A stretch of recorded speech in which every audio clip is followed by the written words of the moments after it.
Most people learning to speak in the standard Southern British English accent, or RP, received pronunciation, struggle with the pronunciation of vowels, particularly the long vowel in words like nurse. And in this video, you'll learn how to pronounce it and when to use it in order to sound fluent and natural.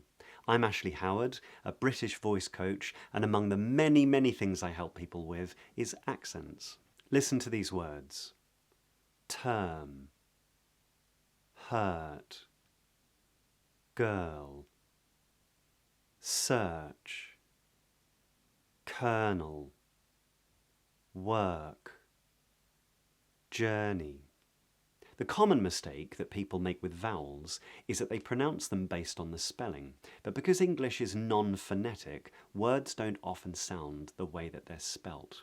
And so instead of term, some people might pronounce it more like term or tum. Work might sound more like walk or work, and hurt might sound more like hurt or hut. And we're going to call this vowel the nurse vowel because it contains the sound, and here's how to pronounce it. The lips are completely relaxed, the tongue is central, not that you'll feel it, and the jaws are relaxed. This is a long voiced sound. Just copy me.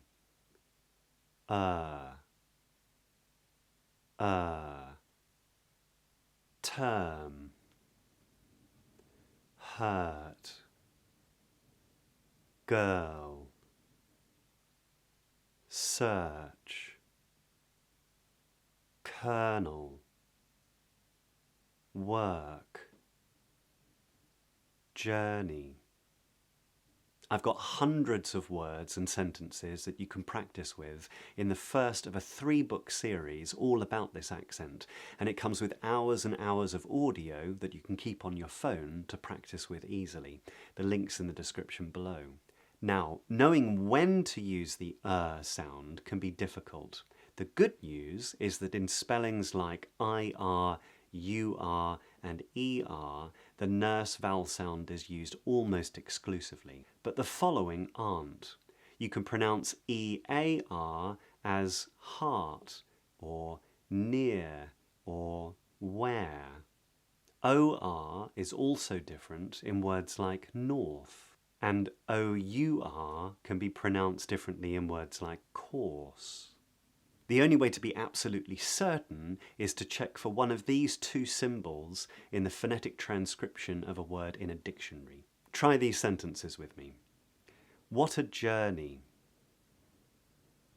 I arrived early in Birmingham. That's a first. Have you heard from Bertha? The circus was awesome. Our girls loved it. It's worth coming to. It's first come, first served. Before you go, I've got a free course and a shadowing podcast to help you practice with. The links are in the description below. Subscribe, like and comment, and I'll see you next time.